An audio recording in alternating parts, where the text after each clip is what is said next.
Iran যুদ্ধ নিয়ে ওয়াশিংটনের রাজনৈতিক চাপের মুখে পড়েছেন প্রেসিডেন্ট ডোনাল্ড ট্রাম্প। কংগ্রেসের অনুমোদন ছাড়া তেহরানের বিরুদ্ধে সামরিক পদক্ষেপ সীমিত করতে এবার ওয়ার পাওয়ার্স রেজলিউশন পাশ করেছে সেনেট। 50-48 ভোটের এই সিদ্ধান্তকে হোয়াইট হাউসের ইরান কৌশল নিয়ে আইন প্রণেতাদের অসন্তোষের প্রতিফলন হিসেবে দেখা হচ্ছে।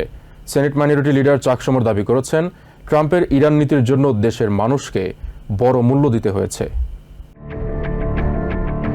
কয়েক মাসের রাজনৈতিক বিতর্কের পর অবশেষে ইরান যুদ্ধ ইস্যুতে ওয়ার পাওয়ার্স রেজলিউশন পাশ করেছে আমেরিকার সেনেট। মঙ্গলবার 50-48 ভোটে অনুমোদন পায় এই প্রস্তাব। এর লক্ষ্য কংগ্রেসের অনুমোদন ছাড়া প্রেসিডেন্ট যেন ইরানের বিরুদ্ধে নতুন করে সামরিক পদক্ষেপ নিতে না পারেন, সেই ক্ষমতায় সীমা আরোপ করা।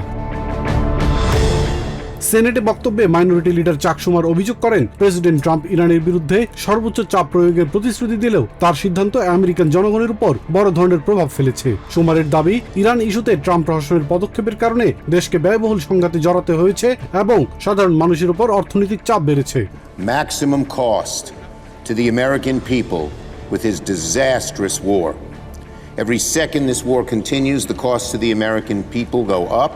শুমার আরও অভিযোগ করেন, বারবার অধিকাংশ রিপাবলিকান সেনেটর আমেরিকান জনগণের স্বার্থের পরিবর্তে ট্রাম্পের যুদ্ধনীতির পাশে দাঁড়িয়েছেন। তার দাবি, ইরান নিয়ে প্রেসিডেন্ট ট্রাম্পের সিদ্ধান্তের বড় মূল্য দিতে হয়েছে আমেরিকানদের। The American people have paid the price for Trump's historic blunder in Iran. It'll go down in the history books as one of the worst foreign policy forays. পরে ক্যাপিটল হিলে ডেমোক্র্যাটদের সংবাদ সম্মেলনে শুমার ইরান চুক্তিরও সমালোচনা করেন। তিনি অভিযোগ করেন, এই সমঝোতার মাধ্যমে প্রেসিডেন্ট ট্রাম্প ইরানের কাছে বড় ধরনের ছাড় দিয়েছেন এবং এটি আমেরিকার জন্য দুর্বল অবস্থান তৈরি করেছে। একই সংবাদ সম্মেলনে সেনেটর এমি ক্লোবুশার দেশের অর্থনৈতিক পরিস্থিতি নিয়ে ট্রাম্প প্রশাসনের সমালোচনা করেন। তিনি জানান, জীবনযাত্রার ব্যয় বৃদ্ধি, মূল্যস্ফীতি এবং আবাসন সংকটের কারণে অনেক আমেরিকান চাপের মুখে রয়েছেন। ক্লোবুশার আরও অভিযোগ করেন, শিশু পরিচর্যার ব্যয় বাড়লেও প্রশাসনের যথেষ্ট মনোযোগ নেই। তার দাবি, জনগণের বাস্তব সমস্যার চেয়ে অন্য বিষয়কে বেশি গুরুত্ব দিচ্ছেন president Trump. Senator Richard Blumenthal Iran চুক্তি নিয়ে উদ্বেগ প্রকাশ করেন। তার দাবি, সাম্প্রতিক সমঝোতায় ইরান বেশি সুবিধা পেয়েছে। জব্দ থাকা অর্থ ছাড় পেলে তেহরান সেটি নিজেদের পছন্দমতো কাজে ব্যবহার করতে পারে এবং সেই অর্থের অপব্যবহারের ঝুঁকি রয়েছে বলেও আশঙ্কা প্রকাশ করেন তিনি। একই দিনে ক্যাপিটল হিলে সংবাদ সম্মেলন করেন সেনেট রিপাবলিকান নেতারাও। Senate majority leader John Thune জানান, দেশের স্বাধীনতার 250তম বার্ষিকী সামনে রেখে গুরুত্বপূর্ণ আইনগত উদ্যোগ নেওয়া হচ্ছে। ইরানের সঙ্গে চুক্তি প্রসঙ্গে প্রশ্ন করা হলে জন থুন জানান, আলোচনা এখনো চলছে, এ বিষয়ে দায়িত্বপ্রাপ্ত কর্মকর্তারাই বিস্তারিত তথ্য জানাবেন। বিশ্লেষকদের মতে, সেনেটের এই ভোট সরাসরি ইরান নীতি পরিবর্তন না করলেও এটি ট্রাম্প প্রশাসনের জন্য বড় রাজনৈতিক বার্তা। 2 সপ্তাহের বিরতির পর আবারও নির্বাচনী প্রচারণায় ফিরেছেন প্রেসিডেন্ট ডোনাল্ড ট্রাম্প। মঙ্গলবার পেনসিলভেনিয়ার গুরুত্বপূর্ণ সুইং এলাকা লিহাই ভ্যালিতে আয়োজিত জনসভায় অর্থনীতি, সীমান্ত নিরাপত্তা, জ্বালানি, কর্মসংস্থান ও বৈশ্বিক কূটনীতি নিয়ে নিজের প্রশাসনের বিভিন্ন পদক্ষেপ তুলে ধরেন তিনি।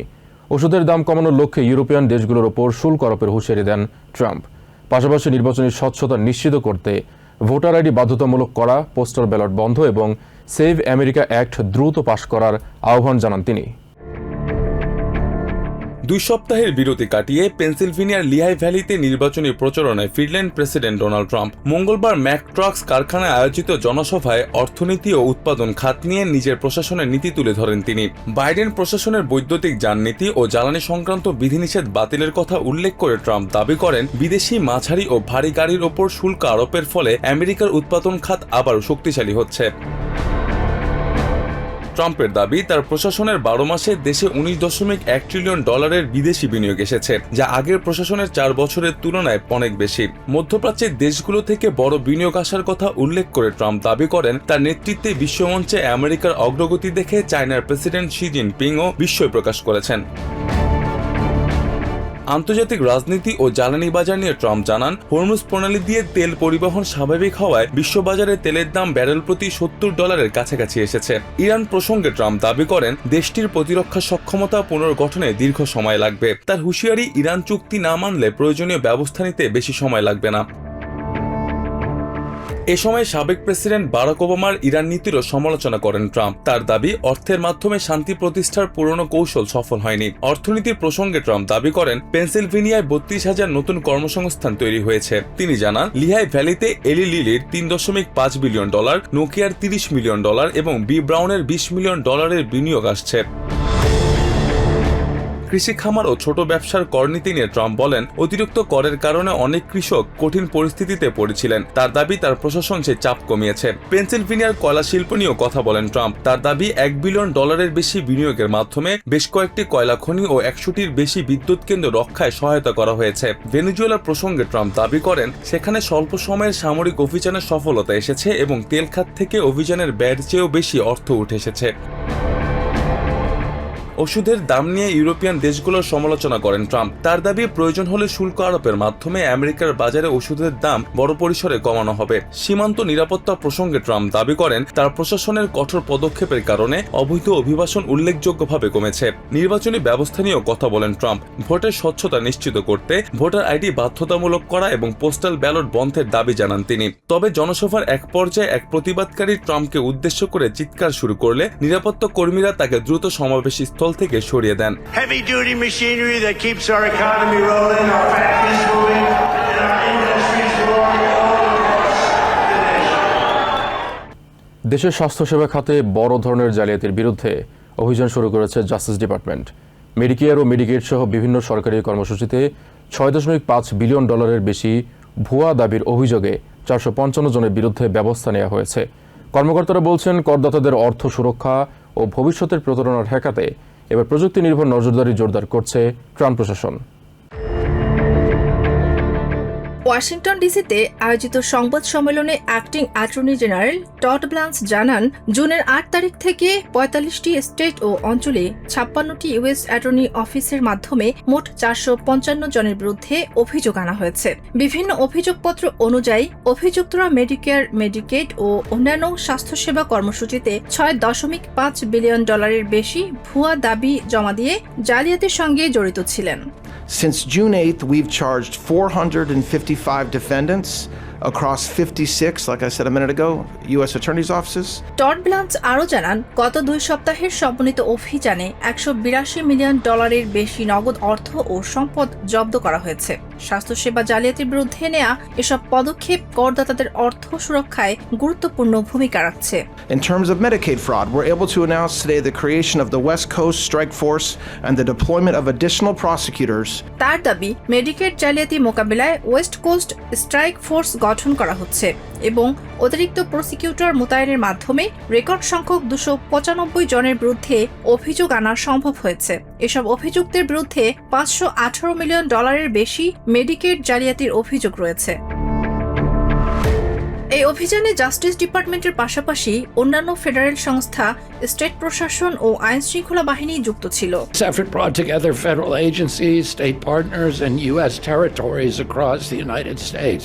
Health secretary Robert F Kennedy junior জানান, দেশ জুড়ে ফেডারেল সংস্থা, স্টেট পার্টনার এবং বিভিন্ন অঞ্চল একযোগে এই অভিযান পরিচালনা করেছে।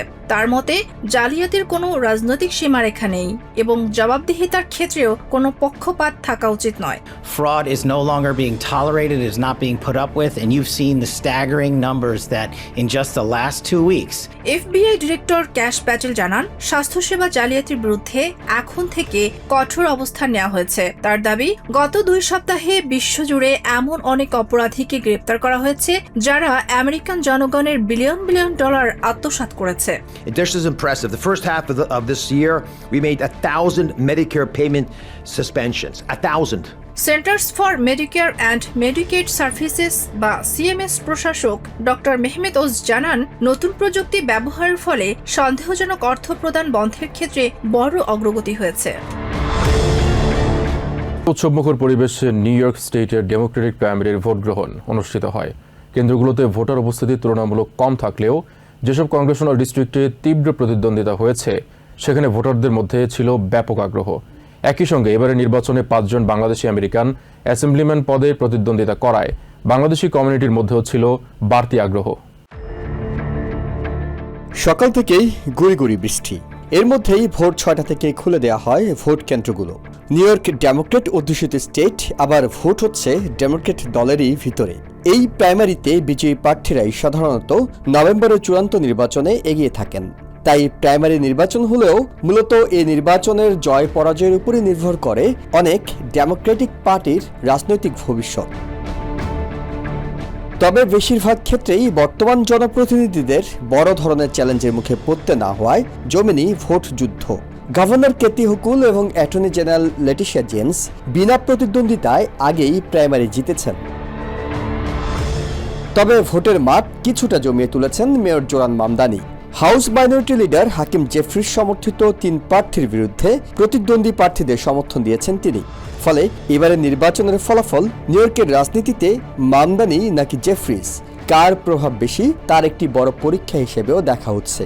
যদিও ভোটাররা বলছেন কোন নেতার সমর্থন নয়, প্রার্থীর যোগ্যতা দেখেই ভোট দিচ্ছেন তারা। 9 দিনব্যাপী আগাম ভোট দিয়েছেন 172,000 ভোটার। আর মঙ্গলবার চূড়ান্ত ভোটের দিন সকালে ভোট গ্রহণ শুরুর প্রথম 3 ঘন্টায় 193,000 মানুষ ভোট দেন। এরপর ধীরে ধীরে কমতে থাকে ভোটার উপস্থিতি। এর মধ্যে অনেকে আছেন যারা কোনো দলের হয়ে ভোটার রেজিস্ট্রেশন করেননি। এইসব ইন্ডিপেন্ডেন্ট ভোটাররা বলছেন 2 দলের রাজনীতি নিয়েই এখন অনেক মানুষ বিরক্ত, তাই প্রাইমারিতে ভোট দিতে আগ্রহ হারাচ্ছেন তারা। Democratic Party lost its focus and its values.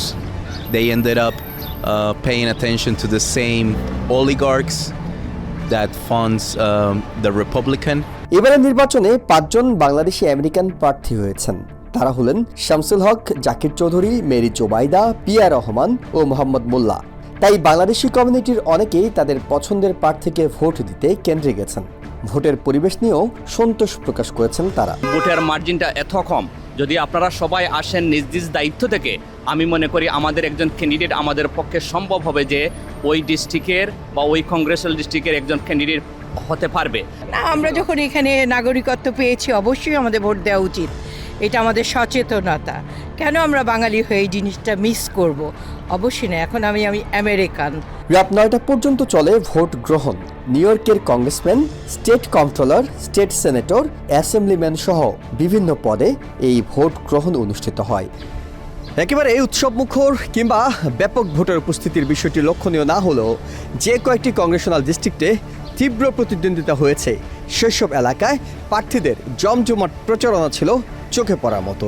একই সঙ্গে 5টি অ্যাসেম্বলি ডিস্ট্রিক্টে বাংলাদেশি প্রার্থী থাকায় সেই সব ডিস্ট্রিক্টগুলোতেও ভোটারদের মধ্যে অনেক বেশি উৎসব মুখর পরিবেশ লক্ষ্য করা গেছে। দেশের নির্বাচন ব্যবস্থায় নতুন করে আলোচনা এসেছে ক্লোজড প্রাইমারি পদ্ধতি।